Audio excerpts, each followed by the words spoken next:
నమస్కారం అండి. నేను మీ నడ్డి రవికుమార్‌ని. రియల్ భూమి వీక్షకులకు పునఃస్వాగతం. చాలామంది అడుగుతున్నారు, ఈరోజు తెలంగాణ ప్రభుత్వము రేవంత్ రెడ్డి గారు రియల్ ఎస్టేట్ అభివృద్ధికి తెలంగాణలో చేపడుతున్న కార్యక్రమాలేంటిది? దానిపై చర్చించడానికి మేము ముందుకొచ్చాం. రియల్ ఎస్టేట్ రంగానికి ప్రాధాన్యతనిచ్చి, ఎందుకంటే రియల్ ఎస్టేట్ రంగం తెలంగాణకి జీడీపీలో చాలా మటుకు కంట్రిబ్యూట్ చేస్తుంది కాబట్టి, వన్ ఆఫ్ ది లీడింగ్ అంటే ఫస్ట్ టాప్ 2, 3లో రెవెన్యూస్ వచ్చేది రియల్ ఎస్టేట్ రంగం నుంచే కాబట్టి, దీని మీద దృష్టి సారించి, ఇదివరకు వలె అంటే ఇంతకు ముందర ఏ విధంగా అయితే తెలంగాణ బయట వాళ్ళని అంటే అదర్ స్టేట్స్ నుంచి ఇటు పక్కన బాంబే నుంచి, ఢిల్లీ నుంచి కూడా వచ్చి కార్పొరేట్ బిల్డర్స్ గానీ, లేకపోతే ఇండివిడ్యువల్ ఇన్వెస్టర్స్ గానీ వచ్చి ఇక్కడ ఇన్వెస్ట్ చేశారు. అదే విధమైనటువంటి కాన్ఫిడెన్స్ తీసుకురావడానికి చాలా రకరకాలైనటువంటి రూపురేఖలతోటి మనందరి ముందుకి రేవంత్ రెడ్డి గారు కొన్ని కొత్త పథకాలు ప్రవేశపెట్టనున్నారు. వాటిలో ముఖ్యమైనవి ఏంటంటే, ఈ ఈ పాత కాలంలో లాగా మనకిప్పుడు మళ్ళీ గవర్నమెంటే హౌసింగ్ అండర్‌టేక్ చేసి, గతంలో కేపీహెచ్‌బీ లేకపోతే మన ఎన్‌జీఓ కాలనీ వనస్థలిపురంలాగా కొత్త కాలనీస్ రానున్నాయన్నమాట. అలాంటివి చేపట్టి వాటిని కొంతవరకు అంటే నన్నడిగితే నేనెప్పుడు చెప్పే సామాన్య మానవుడికి అందుబాటులో ఉండేలాగా అంటే చాలా సరసమైన ధరలకి, రీజనబుల్ రేట్స్‌కి అవన్నీ మనకి ప్రొవైడ్ చేయడానికి ముందుకొచ్చారు. సో, అది గుడ్ థింగ్. అంటే ఆయన 1 ఇయర్ ప్రజాపాలన అని చెప్పి మొన్ననే వాటికి సెలబ్రేషన్స్ జరిగాయి. ఆ సెలబ్రేషన్స్‌లో ఇలాంటి నిర్ణయాలు తీసుకున్నారు.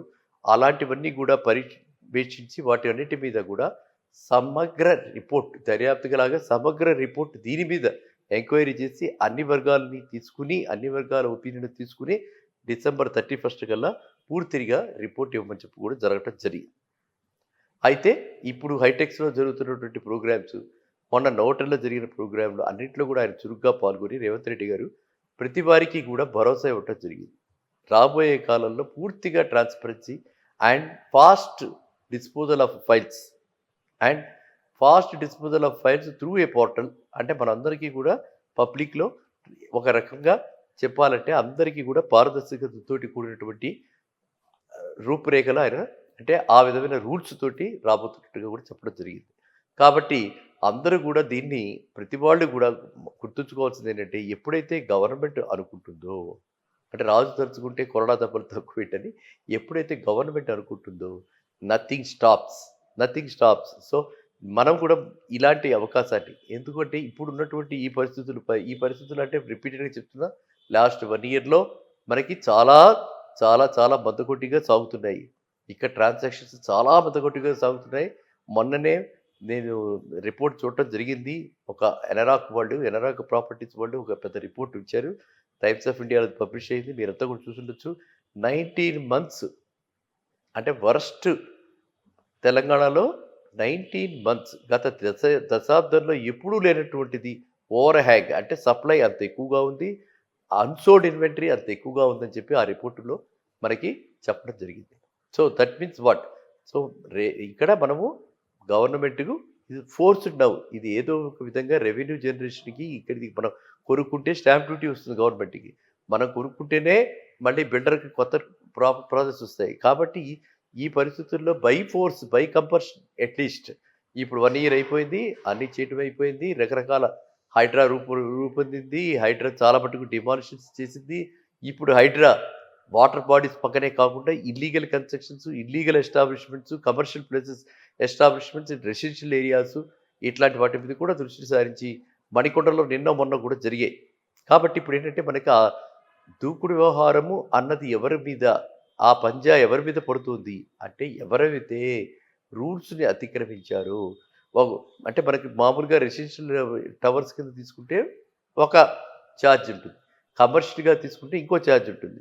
దీని గైడ్‌లైన్స్ వేరు. దాని గైడ్‌లైన్స్ వేరు. అలా కాకుండా ఒకటి ఇంకొకటిగా మార్చి ఈ విధంగా ఎక్స్‌ప్లాయిట్ చేస్తున్నారన్న విషయాన్ని ఆయన దృష్టికి వెళ్ళింది కాబట్టి అది ఈ విధమైన చర్యలు తీసుకున్నారు. కాబట్టి మనమేంటంటే ఎవరైతే కరెక్ట్‌గా కంప్లెయింట్‌గా ఉంటారో, రూల్స్‌ని అధిగమించరు, రూల్స్‌ని అతిక్రమించరు, వాళ్ళందరికీ కూడా కంప్లీట్‌గా సేఫ్ అండ్ సెక్యూర్డ్ ప్లేస్ అవుపోతుంది తెలంగాణ. కాబట్టి ఆ యొక్క భరోసా ఎప్పుడైతే మనకి రేవంత్ రెడ్డి గారు ఇచ్చారో, ఆయనకు కూడా బ్యాక్‌గ్రౌండ్ ఉంది కాబట్టి, వాళ్ళ ఫ్యామిలీ వాళ్ళు కూడా చాలామంది రియల్ ఎస్టేట్‌లో ఉన్నారు కాబట్టి, ఖచ్చితంగా ఆయన రాబోయే కాలంలో మన అందరికీ కూడా అంటే నేను చెప్పేది ప్రగతి పదంలో రేవంత్ రెడ్డి గారు ఖచ్చితంగా దీన్ని రియల్ ఎస్టేట్ రంగాన్ని తీసుకెళ్తారనటంలో నిస్సందేహంగా చెప్తున్నాను. అదే విధంగా ఇదివరకట్లో కూడా చెప్పుంటాను. మళ్ళీ ఇవాళ చెప్తున్నాను. ఫస్ట్ హోమ్ బయర్స్ ఎవరైతే ఉన్నారో, ఇప్పటిదాకా ఎవరికైతే ఇల్లు లేదో హైదరాబాద్‌లో, ఎవరికైతే వసతి లేదో, ఇల్లంటే ఇల్లే అంటే ఫ్లాట్ అయినా సరే, ఇండిపెండెంట్ హౌస్ అయినా సరే, ఏదైనా సరే లేదో, వాళ్ళందరూ ఇప్పుడు కొనుక్కోవటానికి ఇది సరైన సమయం. ఇంకొకటేంటంటే అన్‌అఫీషియల్‌గా మీకు ఇంకొక విషయం చెప్పదలుచుకున్నాను. ఇది నేను చెప్పింది 19 మంత్స్ ఓవర్ హ్యాంగ్ అన్నది ఆల్రెడీ కట్టి ఉన్నటువంటి హౌసెస్‌కి రెడీ టు మూవ్ హౌసెస్‌లో ఈ విధంగా ఉంది. ఇదంతా ఆర్గనైజ్డ్ సెక్టార్‌లో. అనార్గనైజ్డ్ సెక్టార్‌లో రెరా పరిమితిలోకి రానివి, రెరా అప్రూవల్స్ అవసరం లేనటువంటి ప్రాజెక్ట్స్ కొన్నున్నాయి. వాటిని కూడా మరి పరిగణనలోకి తీసుకుంటే ఈ నంబర్ చాలా ఎక్కువగా ఉంటుంది. అదేవిధంగా సెకండ్ మార్కెట్‌లో ఇప్పుడు చాలా అట్రాక్టివ్ ఆఫర్స్ వస్తున్నాయి. మీరందరూ కూడా ఎవరైనా సరే మనము అంటే ఫస్ట్ హ్యాండే కొనుక్కోవాలి, రూ. 1,00,00,000 పైన పెట్టి కొనుక్కోవాలి, కొనుక్కోలేకపోతున్నాం అనుకుంటే, మీరు 3, 4 ఇయర్స్, 5 ఇయర్స్ లోపల ఉన్నటువంటి అపార్ట్మెంట్స్ ఏవైనా కూడా మీరు కొనుక్కోవచ్చు. వాటన్నిటిలో కూడా చక్కగా 3 బెడ్‌రూమ్ ఫ్లాట్స్ మనకి రెడీ టు మూవ్ 75, 80 లాక్స్‌లో వస్తున్నాయి. ఓకే. సో, అలాంటివి మీరెప్పుడు కూడా అవకాశాన్ని చేజార్చుకోకుండా ఎందుకంటే ఇప్పుడు చాలా అరుదుగా ఉన్నారు బయ్యర్స్. అలాంటి ప్రాజెక్ట్స్‌కి అందరూ కూడా గేటెడ్ కమ్యూనిటీ అందరూ వేలం వెర్రిలా అయిపోయింది. సో, వేలం వెర్రిలా పరిగెట్టకుండా ఎవరైతే ఎఫర్ట్ చేయలేరు, ఎఫర్ట్ చేయలేకపోతున్నాం నిరాశగా కూర్చోకుండా క్లారిటీ నేను ఇస్తున్నాను. నిరాశగా ఉండకండి. లైఫ్ అంటే you live only once. Should be very very happy. అందువల్ల ఎవరు ఏది ఎఫర్ట్ చేయగలిగితే అది కొనేసుకోండి. ఇంకా ఏదో పడిపోతుందంటే పడదు. ఎందుకు పడదు అన్నది కూడా ఎందుకంటే చూస్తున్నా అబ్జర్వ్ చేస్తుంటే steel, cement, labour. Steel, cement, labour, wood 4 components కూడా పెరుగుతూనే ఉంటున్నాయి. అవెక్కడ ఆగట్ల. అక్కడ ఏ ప్రభుత్వం వచ్చినా, ఏ ప్రభుత్వం మారినా, ఉన్నా లేకపోయినా ఇవి మాత్రం రేట్లు పైకే వెళ్తున్నాయి. ఇన్‌ఫ్లేషన్ అలాగే పెరుగుతూ ఉంది. కాబట్టి మీరంతా తెలుసుకోవాల్సిందేంటంటే, మనం ఏది ఎఫర్ట్ చేయగలము, మనకి భారం ఏది తక్కువ ఉంటుంది, దాని మీద మీరు దృష్టి సారించి కొనుక్కోండి. ఇంక మళ్ళీ మనం కమింగ్ టు రేవంత్ రెడ్డి గారి టాపిక్కు. రేవంత్ రెడ్డి గారు ఫస్ట్ ఇయర్ దానికి యానివర్సరీలో ఆయన చెప్పినవన్నీ గూడా మనకి రూపొందడానికి అంటే రూపురేఖలన్నీ తీర్చిదిద్దడానికి మాక్సిమం జనవరి 15థ్ కల్లా అన్నీ వచ్చేస్తాయి. క్లారిటీ వచ్చేస్తుంది. అప్పుడు కంప్లీట్‌గా ఫుల్‌గా మళ్ళీ మార్కెట్ పుంజుకునే అవకాశం ఉంది. అండ్ గత వీడియోస్‌లో మనం చెప్పుకున్నట్టుగా ఇప్పుడు నవంబర్ నుంచి కొంచెం కొంచెం లీడ్స్ పెరుగుతున్నాయి. ఇప్పుడు హైటెక్స్‌లో ఎస్‌బీఐ వాళ్ళు కండక్ట్ చేస్తున్నటువంటి 3 డేస్ మెగా మేళాలు గూడా అది మెగా మేళా కింద పెట్టారు. దానిలో గూడా చాలా మటుకు మనకి కొత్త ప్రాజెక్ట్స్ వచ్చి డిస్‌ప్లే అవ్వటము, నంబర్ ఆఫ్ లీడ్స్ రావటము జరుగుతుంది కాబట్టి మీరంతా ఈ అవకాశాన్ని చేజార్చుకోకుండా ఇప్పుడే ఇన్వెస్ట్ చేయండి. మళ్ళీ కలుద్దాం నెక్స్ట్ వీడియో. నమస్కారం.